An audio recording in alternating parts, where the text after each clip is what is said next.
If you want to raise some eyebrows, say something critical of human reason. You won't just raise eyebrows, though. You'll raise questions about your own sanity. To many people, reason is all we have. Reason is the ultimate recourse. And this is a very modern idea.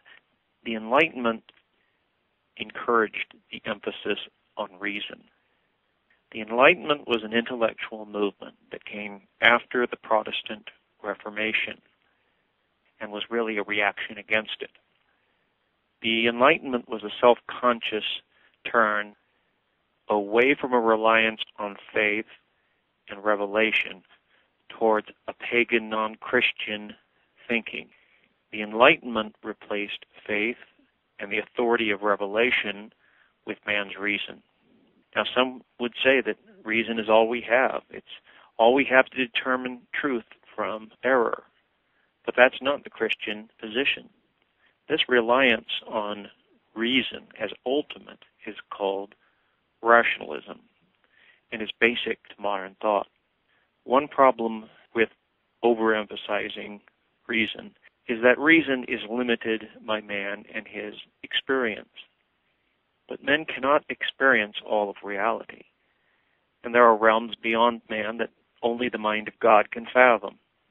Rationalism really narrows our field of view. Rationalism, then, is really about denying the validity of faith and revelation and looking to man for all of understanding. Sadly, this rationalism has had quite an influence in the church, and many believe that all doctrines must be understandable to man. So they try to explain what they do not and cannot really understand. Another problem with an overemphasis on reason is that it limits understanding by effectively denying there is a mind greater than man's. It limits reason to man's mind. This is why intelligent design is so hated in the modern academic community. I've never been a huge fan of it because you can't get from intelligent design to God as the creator. Intelligent design I see just as a point of logic that needles naturalists.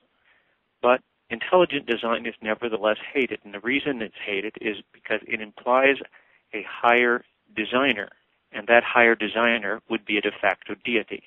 The rationalist sees faith as blind, a belief that's based upon nothing. This, of course, is denial of the reality of God and the truth of His revelation. But Hebrews 11 sees faith as a higher form of knowledge. Hebrews 11:3 says, "Through faith we understand that the worlds were framed by the Word of God, so that things which are seen were not made by things which do appear."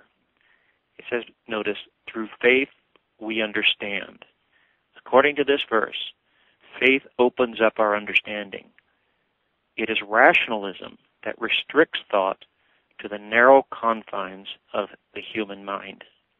Can your mind fathom everything? Can all the minds of all men understand everything?